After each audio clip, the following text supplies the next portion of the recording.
Welcome to the Social Leader Podcast, made for entrepreneurs, business owners, faith leaders, community advocates, volunteers, trailblazers, innovators, and visionaries from every single walk of life. Social leaders strive to move beyond charity in order to integrate and then operationalize their social priorities.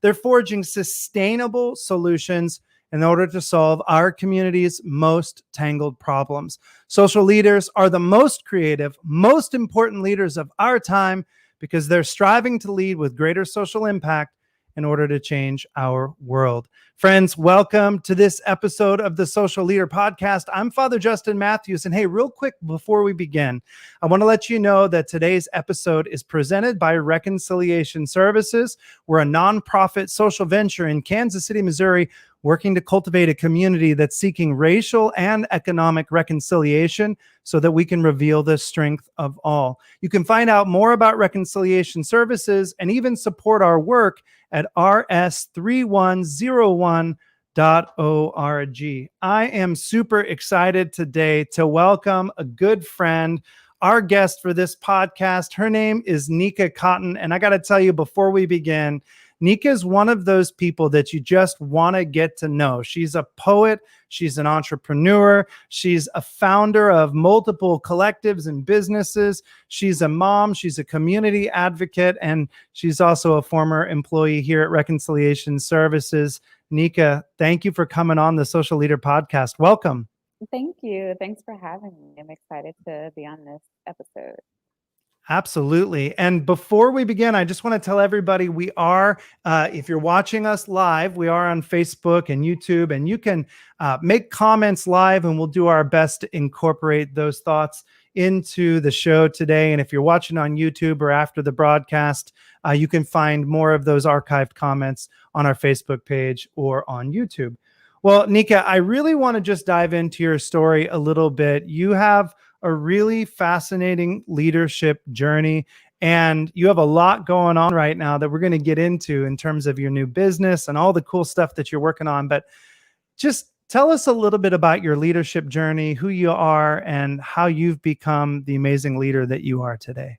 Yeah, definitely. I would say I'd attribute my leadership skills to like taking in all of the lessons of the things that I've experienced. Being able to pass those things on to other people is sort of my theory. I don't know how you would classify that as a theory of leadership.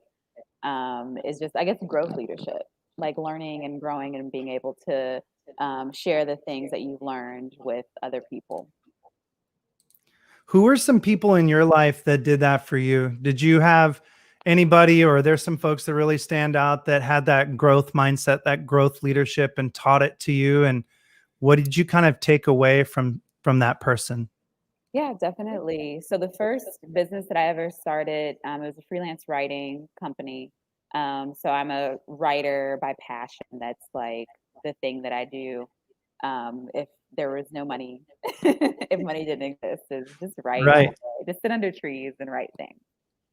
So the very first business I started is called Village Scribe. And I started off writing life journals for people who were in hospice care, who were just at the end of their lives. So when I first started that business, I went to an accountant to get the business entity set up. And one of the things that she told me, she's a very well-known accountant and also a speaker. Her name is Marquita Miller.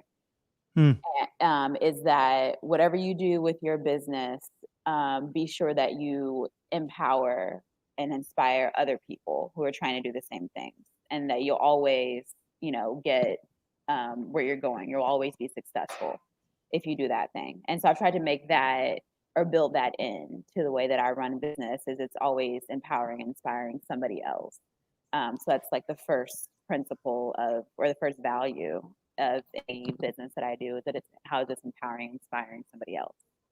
I have not heard of many companies or even programs that I think are as impactful and just really meaningful as what you just described. So how would that go down? So you were writing life journals for people who were dying in hospice. Can you describe what that was like, or what what you produced and what it meant to the people you were writing it for?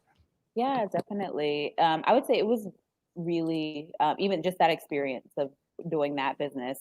It was not very profitable in the end, which is why I moved on to another business, which is, it was part of the process. And so it was very useful of a experience for me. But it was really powerful to understand what people wanted at the end of their lives, what they wanted other people to know and to understand when they were at the end of their lives, and then the things that people regret at the end of their lives, which usually the things people regret are the things that they did not do at the end of their lives, or things that they kind of were either afraid to do or held back on, or just missed the opportunity to do at the end of their lives. Very rarely do people say like they regretted things that they actually did. It was just they regretted things they Yeah. didn't do, and so that was really empowering for me to hear that and understand that, and it's really affected the way that I live my life. And not only run my businesses is take every opportunity that comes to you, because those are the things that you're going to regret at the end of your life, even if it's a pandemic and somebody offers you an Yeah. opportunity, take that opportunity, because even now I think with everybody kind of thinking about death, where it's kind of in the forefront of our minds because we're in a Mm, global pandemic. And I don't know who else has had COVID panic attacks where you're just like, I have COVID-19, I'm dying right now. right. It's scary for a lot of people. And I think that I'd love to know if there's one person or one lesson that really stood out from that journaling that you did. Is there something that you took away concretely into your own life Oh from one of yeah, those journals? Or is there a yeah, story that you could definitely. share? Mhm. So kind of the story that really prompted even the name of my company, Village Scribe, because scribe, the idea of a scribe is, in ancient times, like when Sanskrit was the language of the world, you had to basically be chosen from the time you were a child to be a scribe. So there was really this sense of gatekeeping when it came to writing, that only certain people could do it. And so that's why you would hire a scribe to record things for you. So I did have a couple who could not, never learned to read or write. They kind of lived a very rural life. They'd been together probably 50 years, and they were both in Wow. hospice care, both at the end of their life journey. And so I wrote a journal for them together. It was like a relationship kind of life journal, targeting like their lives separately, and then when they came together and the things that they did together. They'd fostered children, they'd had children of their own, and so it was just really a beautiful opportunity to be able to write. Like they really could not have done this for themselves. Recorded their own journal and their own life stories. And then also one of the biggest questions that I will never forget, when I asked them, like, what's the secret for being together for your whole lives? Because they've been together for such a long time, and we're dying Mm, together, which was, it's really sad, but also just very beautiful to have this person with you at the end of life. absolutely. And they said, the secret is one person has to give and one person has to take, and you have to take turns, but it doesn't matter who goes first.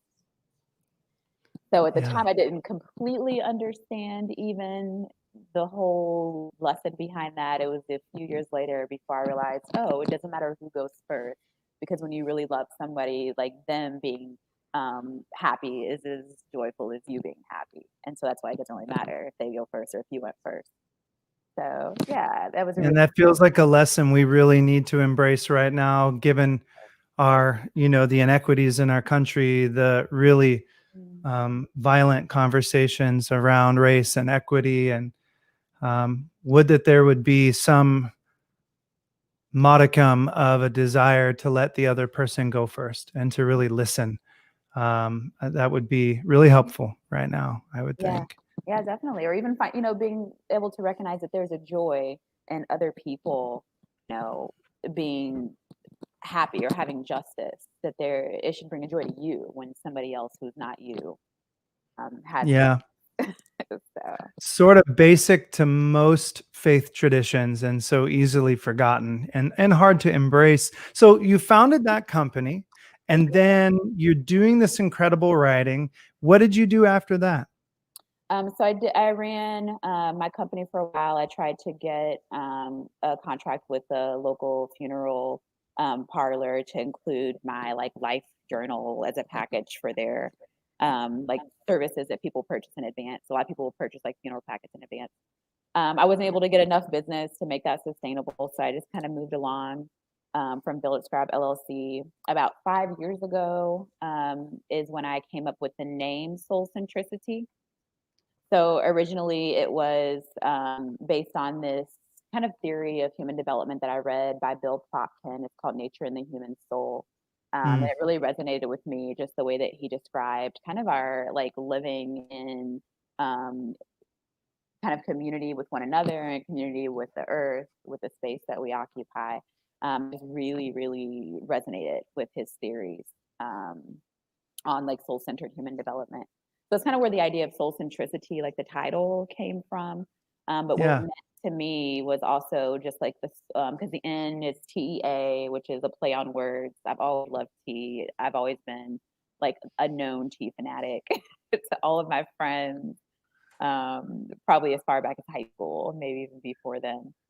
And so it's just something that is unique to me, something that I really love, something that I'm really passionate about. It's kind of my niche because I've accumulated so much tea knowledge over the years just from loving it that Yep. it felt like a perfect delivery system for me, for my own passion, for my own purpose.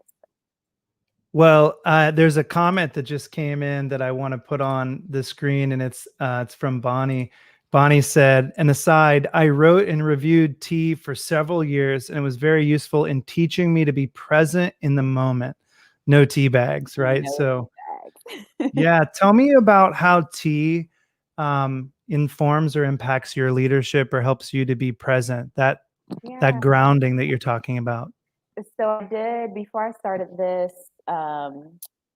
company. So I had the opportunity 2 years ago to actually start a storefront with the name Soul Centricity. So I just kind of put away this logo and this name and this vision into a Google Drive document.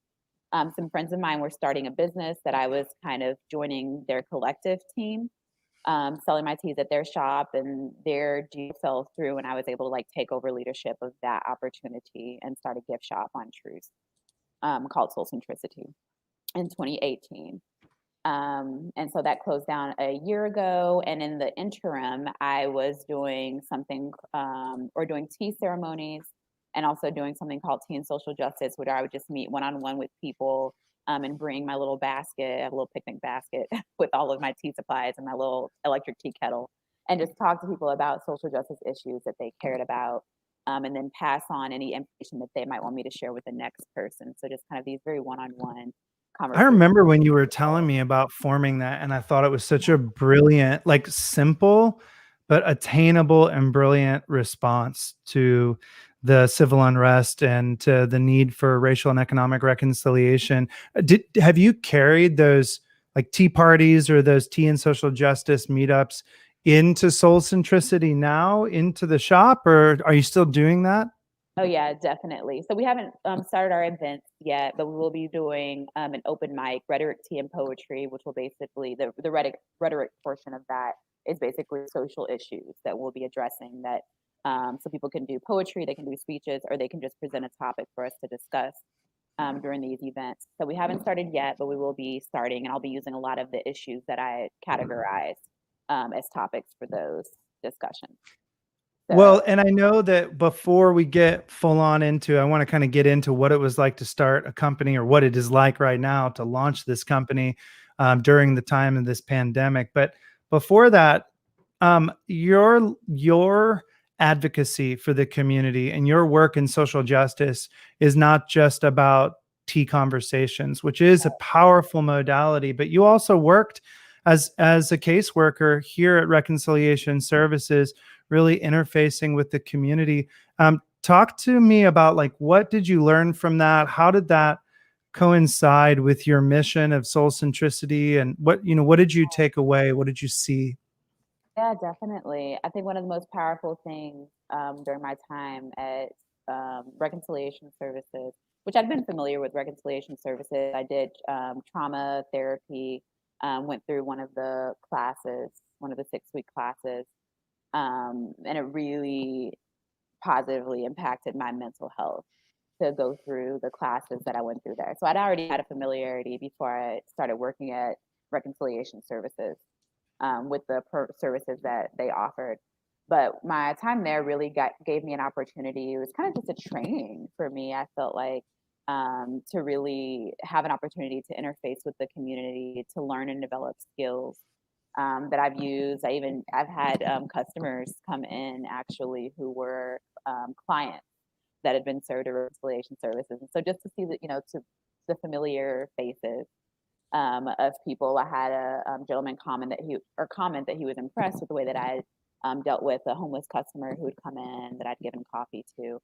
And I, explained to him, I was like, I, worked up the street at a social service agency. I had a lot of training on interfacing with people Yeah. this way. And so I don't think before that experience I'd have had the grace of being able to both interface with compassion with people the way that I was able to learn to do there. I also, Well, one you thing that used a really key word, which is training, Nika, right? I yeah, mean, so a lot of people have a big heart, but they don't know how to operationalize their social priorities. right. So Yeah. just putting a quick comma here, there are other business owners who run retail front facing operations, and they face those things, particularly interfacing with people that are having social challenges, people who are really struggling with mental health.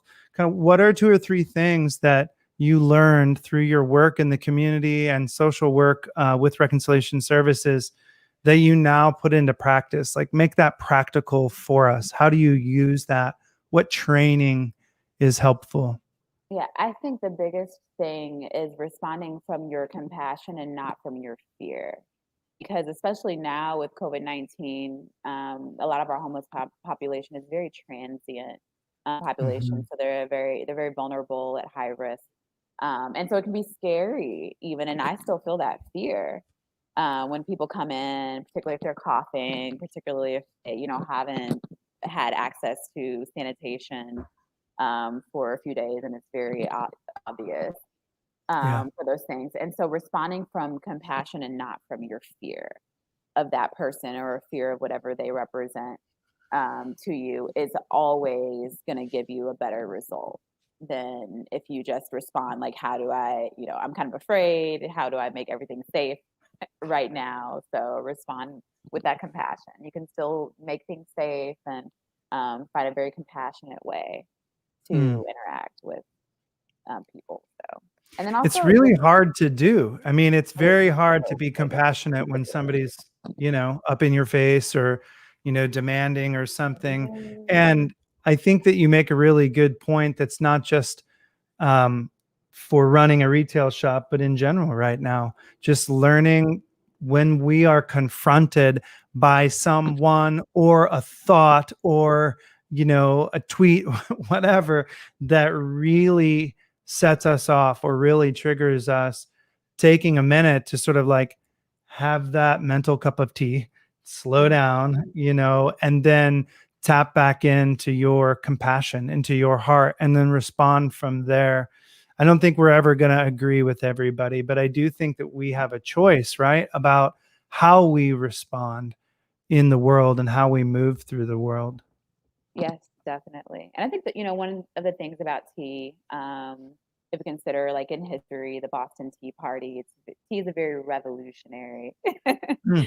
sort of tool or symbol, of revolution. And that's one of the things I'm passionate about is always focusing on activism and the ways that we can empower and organize for change, especially with the climate, the way that it is right now. And then tea is also like you asked earlier about the centering qualities of tea. So I have done a lot of tea ceremonies, and Mm. even just like one-on-one tea ceremony with people where it really is a way to meditate. If you think about communion, the Mhm. simple act of taking something into yourself that you've passed an intention into before you take it. Tea is Mhm. very much that way. The process, you have to wait a little while for it to steep. And so during that time of waiting is really a time to sort of calm yourself and to contemplate. I like French pressing my tea because there's something with the tea touching water. So I appreciate the comment with no tea bags. So I Right. don't use any tea bags when on my prepared tea here in the shop because there's just something about the tea touching the water and that opening of the tea Yeah. leaf that's a very contemplative moment for you and the stirring of the tea leaves together. That's kind of like a connection of things. So So yeah, what's it been like opening this? I mean, this is a powerful mission that you're putting forward in terms of social justice and slowing down and mhm. giving intention to what you consume and how you walk in the world, being compassionate. What's it been like bringing that kind of mission and purpose and thoughtfulness into the world and starting a business that you need to thrive in order to like pay rent Yeah, and take care of your family? too What's right. that experience been like of launching this company during a global pandemic and this massive upheaval in our society right now? I will say terrifying was the Mm, very first emotion that came to mind, and the very first emotion and the most persistent one that I felt during this time is it is terrifying to do all of this when there's so many unknowns. There's so many things that we can't know about how things are going to operate. And so it's been really scary. But at the same time, it feels like the perfect moment because not only, tea has a lot of medicinal benefits as well. And so a pandemic seems like a good time to have tea. But then also with all of the things that are unknown right now, who's to really say what's possible is kind of the entrepreneurial mindset to have is we're at a time where things are so unknown. So who's to say what's possible? Who's to say that this couldn't really be a successful thing and that fear, if I let the fear stop me from doing it, I don't want to get to the end of my life and be like, oh, I let that fear stop me from doing this thing. So live with no regrets. There are a lot of barriers to entry, though, for people wanting to start companies and for people wanting to take up work like this. And in particular, if you just look at the data, to be a Black female entrepreneur, you have issues with access to capital. You have issues with, being received in the business community in the same way. Talk to me about barriers that you faced. I mean, and there may be other entrepreneurs listening that think that they're alone, and what have you gone through and what have some of those barriers to starting up and operating been? Definitely. Um, I think definitely across the board for Black women, whether it's an entrepreneurship, whether it's an employment, it's kind of like you show up to the starting line of the race already tired because the hurdles that you've had to jump over just to get to the starting gate have been insurmountable to most, you know. Yeah. And so getting to the starting gate already tired is the name of the game when you're considering like a lot of Black woman owned businesses, Black woman entrepreneurship, and even Black women in employment, statistically speaking. So one perfect example of that is when the space that I moved into was already occupied by a coffee shop for about a year and a half. And they'd Hmm. passed two health inspections were in that term of occupancy, their initial inspection and then their first re-inspection. And when I signed up for my initial inspection, I failed that initial inspection because there was no drop ceiling to cover the piping and the ventilation above the counter spaces, which is against health code. And it's a legitimate violation because I looked it up. Because I was like, no, y'all are lying. Right. But it had been that way And for it the has previous. been that way for the previous owners for a year and a half. And so this is a perfect, like it's a very symbolic example of entering a space where you have to have more to even enter that space than other people have to have, where there's like a standard that you're held to. It can be exhausting. Well, and I think a lot of people listening who are white and business owners, if they haven't read the data, it would be very easy to write that statement off. Like, oh, you're playing the so-called race card. You're out there and that's just business. But I mean, let's just pause for a minute and talk about the reality that the statistics back that up. I participate. I'm on the board of the Kauffman Foundation's eShip Forward Cities initiative, which is all about trying to translate entrepreneurial ecosystem supports to women-owned and minority-owned companies in this region, because diversity is a superior economic growth model for our region. And the work that we did very first was a listening work, not only to the advisory committee that I sit on, but also a survey of entrepreneurs, both in Kansas City, Kansas, as well as in Kansas City, Missouri. And to a T, the hundreds of people that we surveyed came and said anonymously, these factors, these barriers are present. And the feeling like you're under more scrutiny, and you know, whether it's conscious or unconscious bias, right? And we could be charitable and say it's unconscious, but we both know that it's not always unconscious. Or In terms of, systematic, because right, systematic things, and they can be unconscious, but you're carrying them out because they're part of the system that you're part of. right, absolutely. So I just want to pause and say that, because I would challenge anybody who listens to what your experience is and says that that's sort of an exceptional statement. I would challenge anybody on the data on that. Go do the research. So talk to me about the future. Where do you see this company going?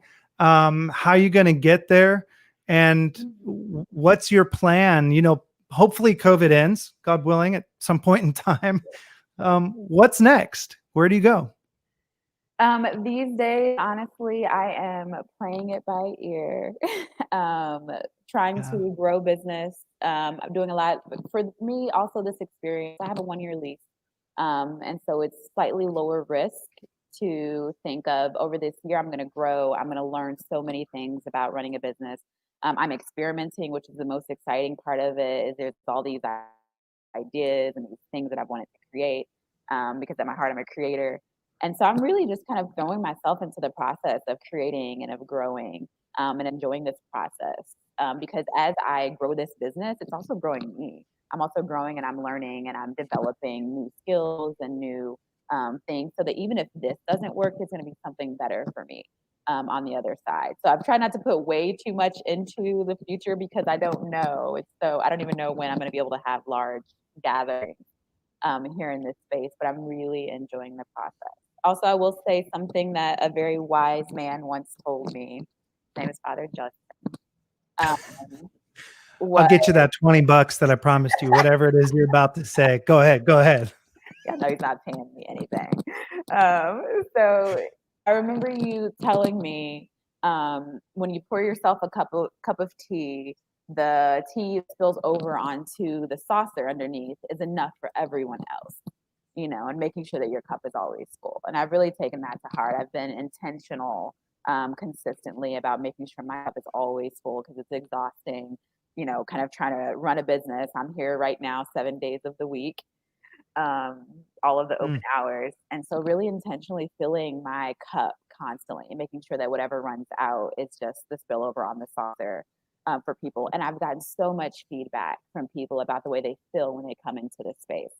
Because I try to, you know, intentionally when I first come in, I make sure I'm feeling good. I put on my music and my essential oils and do all Yeah. the things to prep the space. And I hear so many people come in, and tell me they feel like a weight lifts off their shoulders when they come in the space. They feel so calm and so peaceful. And so really that is most of my intention during the day, is to really cultivate, and create calm inside of myself first. And that's really what I'm serving. People can drink it with tea when they come into the space, but really that's what I'm serving here. So. Amen. Well, here's the other thing that I would tell you: keep going, because if you're not from Kansas City, Troost Avenue, you know, this is the racial and economic dividing line of our city. Every city in America has one. It was engineered and created to be segregated on purpose. And the street is gentrifying fast. There are negative and positive aspects of development, but one of the most significant negative aspects is that the local businesses, affordable local retail businesses that really give a place, a sense of personhood, those can be pushed out and displaced just like the people can from their homes. Yes. And so I think it's critical to have MBEW be a local business, not only economically, but just kind of for the soul of the city. Every area needs to have a personality. You know, if you go to New York, I've spent 3 years in New York, and it's like everywhere you go, each borough feels different. And that's beautiful, you know? So It beautiful. doesn't all feel like, you know, like we say in Kansas City, Johnson County beige, you know, like all the same. And so I just want to commend you for what you're doing, because yes, it's important for you. Yes, it's important for your patrons and your children, but you're lifting up an example. Your work is important for the soul of Troost Avenue and the soul of the city. And I want everyone who's in Kansas City or driving by to stop off on Troost Avenue, go down into the Wonderloft building and go find Soul Centricity. And I'm going to put the website up one more time too, SoulCentricitea.com. You can see that in the show notes if you're listening on podcast. Okay, now I don't want to put you on the spot, but I do have a question. You can say no. Okay. Do you have any poems that you have from memory that you want to share? Oh, okay. You're an incredible poet. I don't know. I'm putting you on the spot, but Let's see. Give me a topic, something that you feel like would fit. So what kind of poem do you want to hear I about? would love if you had a topic about tea and reconciliation and sort of the zeitgeist of our times, you know, the spirit of the age, anything that addresses what we're all living through right now. Or anything, pick one, whatever you want, you know? You know, I'm going to do one because this is one that I remember the best, that I could recite the easiest without having to recall it too. All right. Consciously. And this one is important to me. You know, part of starting my business as well is being able to homeschool my kids. As we know, there's no school right now, and I'm a single mom. And so that's been a challenge for a lot of single moms that I've seen, or single moms who are leaving their kids at home alone for the first time. They don't have a choice. They have to go to work. And so it's kind of, you know, a crisis of childcare. Right now. There are organizations and those sorts of things. But one of the important, you know, factors for me with running my business is my children. It's for them to be here with me, for me to be able to homeschool them, for them to be able to even see me running a business and see other options for themselves. So this is a poem called Lullaby for Black Boys. It's a poem I wrote shortly after the murder of Trayvon Martin. Go chase your dreams, Black boys, chase your dreams. Go chase your dreams, Black boys, sleep in peace. Wake up to live your destiny. Walk the streets in hoodies free. This is the lullaby for Black boys who slumber restlessly tonight and those who sleep forever, whose mothers weep inside their dreams, replaying horrifying scenes, visions of bloody Black boys' bodies severed. Must our sons become apparitions before they even have a chance to form their own ambitions? If we justice had her own Black son, she'd drop that scale and blindfold, tear her robe and mourn for what she's done, my son. Let these words embrace you like your mother's arms on restless nights when it seems your day will never come. Don't lose sight, though darkness surrounds you, son. Shine your light, stay the path until the morning comes. Until it comes, let us stand that we may someday see the day when all Black boys can sleep in peace, and then wake up to live their destinies and walk the streets, hoodies free to chase their dreams. Go chase your dreams, Black boys, chase your dreams. Go chase your dreams, Black boys, sleep in peace. Wake up to live your destinies. Walk the streets in hoodies free. Go chase your dreams, my son, chase your dreams. Go chase your dreams, my son, sleep in peace. Wake up to live your destiny, the streets in hoodies free. That's Lullaby for Black boys. That's really beautiful. Thank you so much. That's beautiful. I'm going to ask if you email that to me. I'm definitely going to put it in the show notes so people can read it. Yeah, I'll definitely send that over for you. Yeah, our internet connection goes in and out, but we were able to hear it, and I definitely want people to read the whole thing. You are an amazing poet, an amazing woman, an amazing entrepreneur, and a really good friend. I want to ask you one last question. I always end every podcast with this question. There are a lot of people out there who want to learn to lead with greater social impact. You have really brought together your passion for tea, your passion for poetry and writing, your entrepreneurial spirit, the healing, and the things that you've gone through in the trauma therapy, as well as all that you learned in social activist work at Reconciliation Services. You have done an incredible job of synthesizing your personhood and focusing it on making an impact in the world. If somebody else wants to learn how to do that, what are 2 or 3 things that you would recommend to them if they want to learn to lead with greater social impact? Oh, yeah, definitely. I would say don't be afraid to create your own space. There's a quote by James Baldwin. It says, "The space in which I fit will not exist until I create it." Because sometimes when you don't see the thing out in the world that you fit into, it's because you're supposed to be making that thing.